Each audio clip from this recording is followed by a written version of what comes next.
going on, Blossoms back? Welcome back to an episode of Top Drive. Sorry that I've not been posting like the last couple of days. I've had family in town. I've been a little bit busy.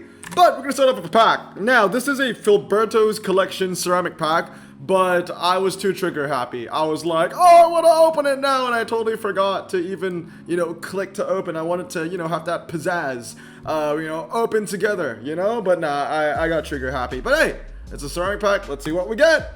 It is a Volvo XC90. Tell you what, man, this Filberto's Premium, this thing might come in clutch for a lot of players. And the reason for that is because if you go to Rare and you go to Filberto's Collection in all cars, there's one specific car I guarantee you and I would really want to get, which is a Suzuki Swift Sport, because I'm stuck in that K to frickin' success challenge, and I need multiple Suzuki Swift Sports to get through. So we did get a Suzuki, right, from our pack, but it was the Suzuki Swift 4x4. There'll be more chances, though. There'll be more chances. Guys, let's have patience, okay? Let's have patience. I've seen people out there spending thousands and thousands of gold trying to get the frickin' Suzuki so they can pass the challenge in the Asia Pacific trials. Guys, we have 26 days. We have 26 days. Calm. Okay? Calm. Alright, anyway guys, let's review today's pack. It is indeed Filberto's Collection. As always, these are the prizes that you can win. Some people say it's terrible, some people say it's good. I'm interested in the Ultra Rare, especially as an American collector. The WTCC Ultra Rare might be pretty decent. It is a relatively lightweight car with 101 handling, so that's pretty cool. Also, just because I'm a Dodge collector, this is a car that I can probably grab as well. Don't know what the MRA on this thing is going to be. I don't think it's going to be very good. I'm also not a fan of the car. I think it looks great, but, it's just what it is. That doesn't, it rubs you the wrong way. It's a car of no soul. It's an electric car. It's an electric muscle car. Like, there's a reason why none of them exist. Because, or almost none of them exist before this car was invented. Anyway, that's a whole different tangent. But yeah, I know a lot of people are probably kind of disappointed with this prize car. I get it, it ain't great. This one too, it's a repeat, whatever, I have that, the Bravada, I think I have it fully upgraded, and Doug DeMuro loves this car. I never use it. Let's have a look. Yeah, 9 races in almost 1,000 days. I use this car once every 100 days, guys. In over 3 months, I use it once. So yeah, it's not a good car. It's not a good car at all. Anyway, let's review the cars that you need to get from the pack that you need to open if you want to get these Filberto prize cars right here. So this is the Filberto's carbon fiber pack review. Okay, we're going to start off with the Ultra Rares over here. We're going to start off the Nissan Pathfinder, and this is going to go under Robin's Wonders World of plus and minus 3 RQ. I think at this point, I think you guys already know that, these are the ranks. Der Kaiser, Daily Driver, requires some criteria, requires a special tag challenge, and Robin's Wonders World, of course. And as always, guys, just a quick little disclaimer. This is my own personal opinion. When it comes to the Ultra Rares, maybe some of the Epics, some of the Legendaries, I own them personally. I have them maxed. I've used them before. And, I'm going to just speaking from experience if these cars are useful to me or not. The Alpha 155 GTA requires some criteria, but it's a car that I use, here and there. It's a pre-90s, pre-2000s cars, a 90s car, 4-wheel drive, so you can use it in the wet, and it has, over 90 handling when you fully upgrade it. The 155 GTA Stradale is not that bad. There are some niches that you can use it in, thinking like Italian wet events that are limited to saloon, or just Italian wet events in general, because there are not a lot of standard tire Italian cars out there anyway. This thing was more useful back when the Maserati Quattroporte was the only standard tire Italian Ultra Rare, but now there's like the Kamal, right? So the Kamal is a little bit more useful now, but the Alpha 155 is still relatively decent. It's also a very cheap car to use, and it handles pretty well. So what, I'm gonna give it require some criteria. BMW 130i, this comes up next. Honestly, requires a special tag challenge. I don't think it's a terrible car, but it's a car that gets very, very little use. I mean, mine, for example, I want to say less than 10 races, probably less than 10 races. Wow, I actually don't have it fully upgraded. That is so interesting. I need to max this. It's 10 days, 0 races. Well, there you go. Yeah, I've really not used it much at all. It's slightly better than the other 130i, which is another car that I don't use all that often. 125 races in 1,270 days. So yeah, requires a special tag challenge for sure. Aston Martin Z8 Zagato, Robin's Wonders World of plus and minus 3 RQ. I think this car got an RQ buff. It used to be 50, went up to 53 because it's seen as a quote-unquote dragster. But what people failed to realize was that this was a terrible dragster. It's not a good dragster in any shape and form. It's got a high top speed, and that's about it. Moving on to the Hyundai Veloster N, I think this is a daily driver. Honestly, it's great for, front-wheel drive clubs. It's great for South Korean events. It handles very well. It's like a South Korean version of a Renault Megane, and I don't think a lot of us will, write off an ultra-rare Renault Megane, whether it's the Sport Trophy or the Clio Cup car or anything like that. The Clio Cup car and Megane, I know they're completely different cars, but, hatchback, handle well, that kind of stuff. It's a great niche to be in, and honestly, I don't think that niche is too oversaturated yet.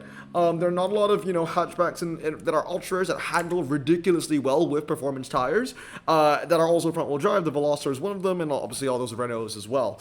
Moving on to the TBR Griffin 400, I think it's in the same boat with the Aston Martin V8 Zagato. Again, it went up in RQ because it's seen as a quote-unquote dragster, but it was never a good dragster. I understand if a great dragster goes up in RQ. For example, maybe something like a Tamora, right? Tamora used to be RQ 57, went up to 64.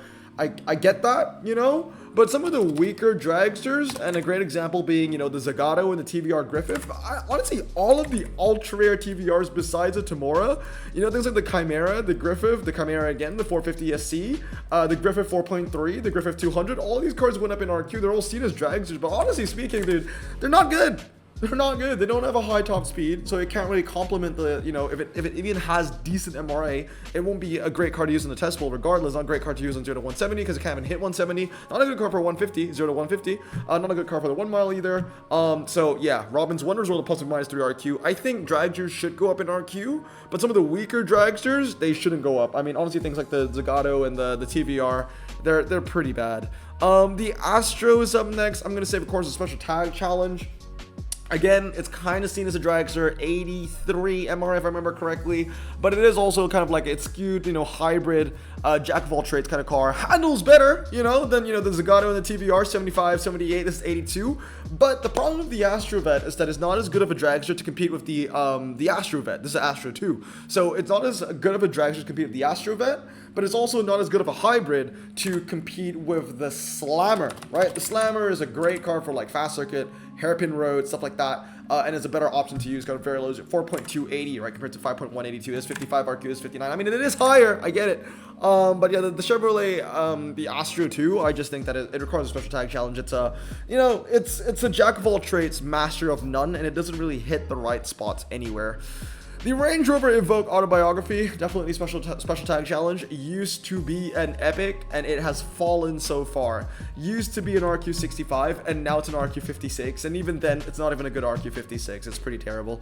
V8 Vantage Volante, special tag challenge as well. Again, I don't think it was a very good dragster, but it went up in RQ because it's seen as a dragster. Low 0-60 doesn't handle very well, and a very high top speed. And the thing that sets this apart from the Zagato and the Griffith is that it has a high top speed. Now, I get it.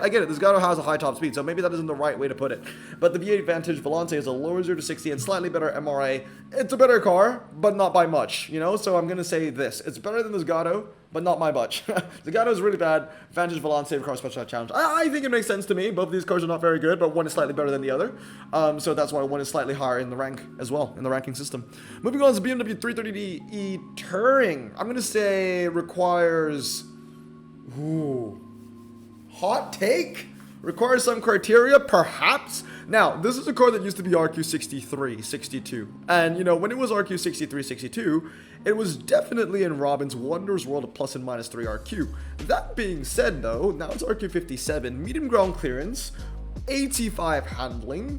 You can use it in the right areas now. When it comes to rear-wheel drive center tire cars, it is one of the better handling ones. There are still cars that can hit 87, for example. Let's go into ultra rare. Let's go into manufacturers and tags, right? No, rear-wheel drive standard. There we go. I mean, in terms of handling, it's one of the better ones. You get the i4. i4 is pretty decent at 84. And then you've got the Subaru BRZ, which I think a lot of us will consider as Der Kaiser, so that's fantastic. Yeah, I mean, 85, 4785 is not too bad. It's around the same mark as the Mazda Cosmo, which is a decent car. Yeah, I'm okay putting it. Yeah, it might be a hot take. Okay, it might be a hot take. I understand if you think it requires a special tag challenge as well, but I feel like you can get some use out of that. Traction control, ABS, right? Can't really say the same for the Mazda Cosmo, which I do not think. Yeah, no traction control, but the BMW does have it. Anyway, moving on. Audi TT as Roadster 8J. Again, I think it requires some criteria. It's the same ranking for most of the Audi TTs, I would say. to the mid-range ultra to the higher range ultra rare Audi TTs, they are better, you know, especially the Audi TT over here used to be an epic and moved on to an ultra, not the worst thing in the world. Four-wheel drive, low ground clearance, handles relatively well. It's not an offensive car, in my opinion, and I think it requires some criteria. I don't think it's that bad, now that they are a lot cheaper to use in RQ, okay? Moving on, the Buick Enclave, still Robin's Wonders World of plus and minus to RQ, not a great car, very heavy, doesn't handle very well. BMW 435, ooh, the Grand Coupe, nah, I think requires special tag challenge. Skoda Superb, again, Robin's Wonders World, I mean, that used to be an epic. And the only thing about the Skoda Scout, Superb Scout, is that it's got a relatively low 0 to 60. I think it's relatively lightweight as well. Now, just bear in mind, this is a car that I do not own. Skoda, let me get rid of all the tags, right? Ultra Rare Skoda, all cars. One of the ones that I do not own. I believe it's light. Yeah, it's light. Good. Low 0 to 60, but the handling is egregious. The handling is absolutely egregious. That's the issue, right? And look at that. When it comes to the off-road Skoda event, you're going to be using things like the 130 LR and the Felicia kit car anyway. And if you needed to use an all-surface tire car, most people are probably going to skew towards the Skoda Kodiaq VRS. But then again, you know, I get it. This is not Filberto's collection. This is. But that being said, it's still a terrible car in my opinion. Ram 1500 Warlock. Oh man, it's still not great. Requires special tag challenge. It's four-wheel drive and off-road, but it's still not a good car. Civic Type R is great though. That's a daily driver. Medium ground clearance, handles well. If you do not own the FL, I believe, the next gen Civic Type R, this is a great one to use as well. The BMW 520d X-Drive Touring, I think, is a daily driver. 84 handling, four-wheel drive center tires, and medium ground clearance. Not too bad. I mean, it's not Der Kaiser. Der Kaiser has remained for, you know, ultra center tire cars like the Skoda Enyaq, for example. That being said, the BMW 520 is not a bad car. Last but not least, we got the TVR T350. I honestly want to say it's a special tag challenge car because the only time I use this car is in a special tag challenge. This is not the first time that this blue TVR has been in a special tag challenge. And I think it was in like a year of the Animal Lunar New Year challenge as well. And I honestly do not use it anywhere else. The problem with the T350, right, is that now it's an RQ64. It's the same exact RQ as the TVR Tamora. And these two cars are, you know, dragsters. And the Tamora is always going to be better. They're the same RQ. They're the same country. They're from the same decade. They're from the same update. The Tamora is always going to overshadow the T350. There's a reason why the Tamora never gets a special tag, but the T350 always does, you know? I think it's a little bit overrated. It shouldn't be a 64. Move it down to a 63. Now, moving on to the epics. Let's address the elephant in the room here, okay? How many rear-wheel drive epics do we have? 1, 2, 3, 4, 5. Rear-wheel drive, yeah, just rear-wheel drive. And how many rear-wheel drive low ground clearance epics we have in this tag? 1, 2, 3, 4, because the Cadillac is medium ground clearance. We got one front-wheel drive. How many four-wheel drive epics we have? 1, 2, 3, 4, 5, 6, 7, 8, 9, 10, 11, 12, 13, 14. Wow. From 5 to 14. Look, man, if they're not pushing an agenda here, then I don't know what they're doing anymore. Like, this is as obvious as it shows, right? That they really, you know, Hutch really wants you to utilize your four-wheel drive cars. And, you know, it's the pros and cons to it. The cons is that, wow, these are cars that we're probably never ever going to use again. You know, these are cars where they're kind of one and done, but also the pros of it is kind of like, wow, they finally get some use, right? They finally get some use. But that's why we have a tag called requires a special tag challenge, because that's where most of these four-wheel drive cars are going to go. Honestly, some of the rear-wheel drive cars are going to go in that category as well. Like the Alfa Romeo 4C, for example. I screenshot that twice, so we just have two of them. Both require a special tag challenge. Lotus Zamera, same thing, honestly. Requires a special tag challenge. Spiker C and Illyrion, special tag challenge for sure. ATSV sedan, daily driver. It's a good medium ground clearance Cadillac, but there are better ones to use. You've got the Blackwing. Again, like the Tamora situation, these two cars very similar in RQ. Not the same like the Tamoras that we just talked about, but they're both the same brand, same update, around the same year. Okay, to be fair, different decades. But the ATSV in that 2010s decade, you know, it has to compete with the ATSV Coupe. But then again, I guess you can say that this is American Dream, and this is, you know, American Overdrive. So maybe there's a little bit of a divide between these two cars, but it ain't much, you know? So yeah, I can't put it into Kaiser mainly because these two exist. And then we've got the Lotus Evora GT430. I'm going to say that requires some criteria. It's not an offensive car. It's a very RQ74S car. You know, it's not a game changer, but it's definitely not bad. It's pretty decent. Moving on, the Mazda 3 TCR. That's a good car. I'm going to put that in daily driver. Great front-wheel drive car. Decent MRA. Top speed could be a little better, though. And then we move on to the four-wheel drive. Oh, my goodness. I mean, where do we begin? A lot of these cars are probably going to go to Required Special Tag Challenge or Robin's Wondrous World. We're starting with the Subaru WRX Vaj. Yeah, that's going to be Robin's Wondrous World. Pajero, Special Tag Challenge. Ford Edge, plus and minus. Impreza, plus and minus. BMW, special tag. BMW M550i, special tag. I know some people here are going to say that this car is pretty decent because it was, I think it was a Hugo's collection car, right? That BMW. I believe it was Hugo's collection. It was like, you know, it was in another special tag, like 2-3 special tags ago. Because I know that because I had to max mine or almost max mine for that very special tag. I have it at 2 stars, right? Right here. I have it at 2 stars. And it's one upgrade away from being completed. And they're bringing it back. It's crazy. There's some BMWs that have never gotten a special tag. Like, for example, the M4 competition. I don't think that's ever gotten a special tag. I might be wrong. Let me know down in the comments below. But the fact that this is already a special tag, again, considering that it was a special tag just a couple of bosses ago as well, absolutely crazy. And honestly speaking, I've only used this car and upgraded it for the previous event, and I'm only going to use it for that event, and now I'm going to use it for Filberto's. What I'm trying to say is that there was at least a 2 or 3 month period where I didn't need to use my M550i, even though I have it at 2-star.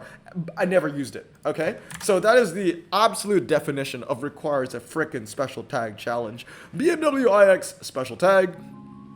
530D X-Drive Touring. I'm going to put that in requires some criteria. When it comes to wet standard tire events, you can get some use out of that 530. And then you get the RS3 Saloon, requires some criteria. 911 Turbo requires some criteria. RS5, I'm going to say requires some criteria. And then these last 3 cars, okay, the Audi, I'm going to say criteria still. 911 Daily Driver, and then the Hyundai Daily Driver. Main reason, they handle the best. 90 handling stock. 88 handling stock.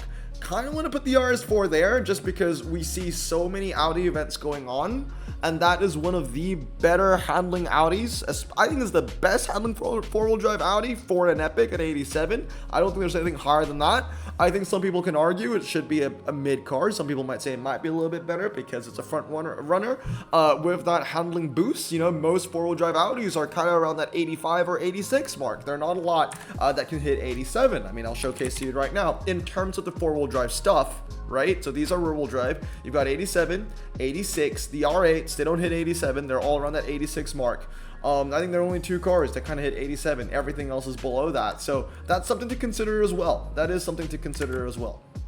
Now moving on, legendaries. Now this thing, I do find this incredibly funny that the majority of the epics are 4-wheel drive, only 4 of them being rear-wheel drive, right? 1 of them being front-wheel drive. But when it comes to the legendaries, the majority of them are rear-wheel drive, not many of them are 4-wheel drive. And this kind of tells me that Hutch kind of just, they know the game, okay? They're kind of just thinking to ourselves, okay, we got to use cars that people never want to touch. But also at the same time, we got to sell the pack. We got to make sure that people open the pack. So that's why the legendaries are actually pretty good. But the epics aren't that great.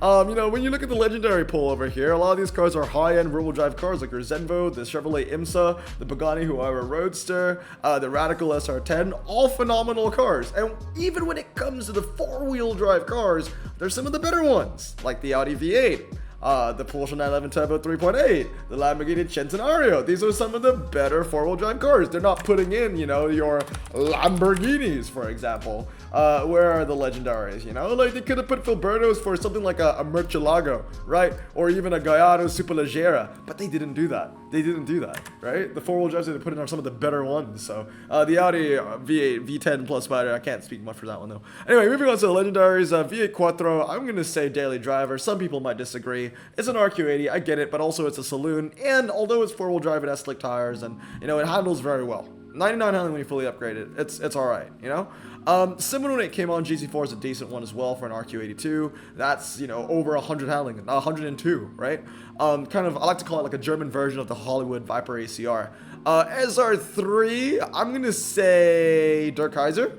A V10 plus Spider requires some criteria. Yeah, that ain't great. Porsche 911. Okay, some people might disagree, but I speak from experience. I own the 911 Turbo with S3.8, and I use it all the frickin' time, okay? I use it all the frickin' time. Where is it? Where is it? Oh, I own this car, okay? So go to my cars, as you can see over here. I've used it a decent amount. 1,495 races, 93% win ratio, and 1,006 days. It's a very useful car, especially when it comes to convertible roadster events. It's a strong car, and it is ever so slightly better than the Audi. The Audi's 3187, the Porsche's 2988. So it's ever so slightly better, right? Especially even if these two cars are in like a convertible event, you want to use the 911. You want to use the 911. You do. Now moving on, Arash LM, and also it's one of the best convertibles in the game. That's the only thing. See, the thing about this Porsche, this 911, right, this 3.8, is that it surprises me.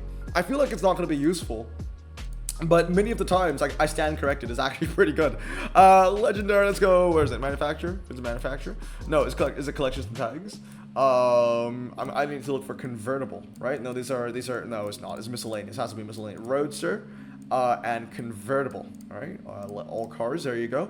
And then we're going to go non-price, or maybe it's just convertible. Maybe it's just convertible.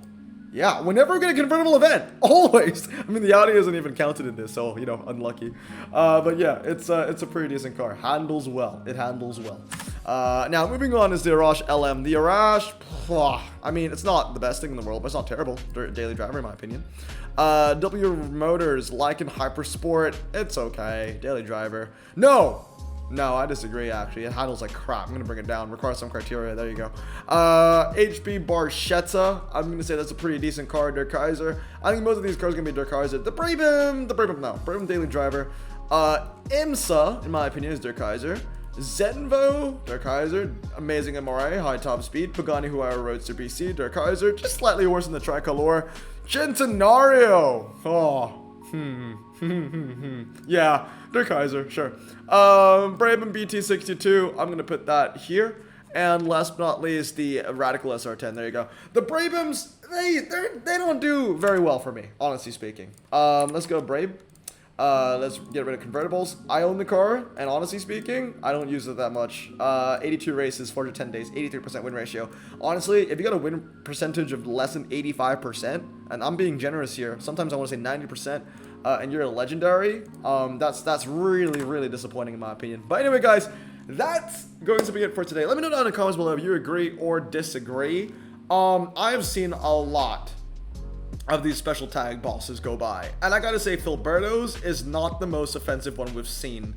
It's pretty mid, I would say. I mean, most of these special tags, I would say, are pretty bad, but Filberto's is okay. But take a look at their Kaiser. Not a single ultra rare, not a single epic. In my opinion, I just don't think there's an ultra and epic in this pack that's just that good, you know? There's no Nissan Soros Jr. here. There's no TVR Tamora. There's no Zenus. None of that.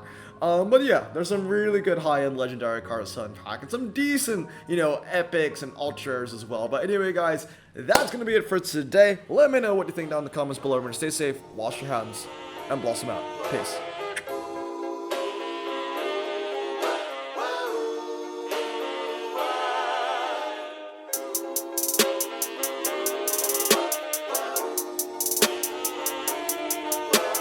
Bro, this song just makes me so happy. Me too. Imagine being Asian in the 50s, looking nifty, leather jacket, looking sleek, look like Presley, look so deadly. Got a jukebox back at home, feeling jazzy, turn it on and play it slow, like the movies with the ladies. They so fine. Imagine being Asian in the 50s, looking nifty, leather jacket, looking sleek, look like Presley, look so deadly. Got a jukebox back at home, feeling jazzy, turn it on and play it slow, like the movies with the ladies. They so fine. Sit back, relax in my Bonneville Pontiac. Hold tight all night, cruise to Jacksonville.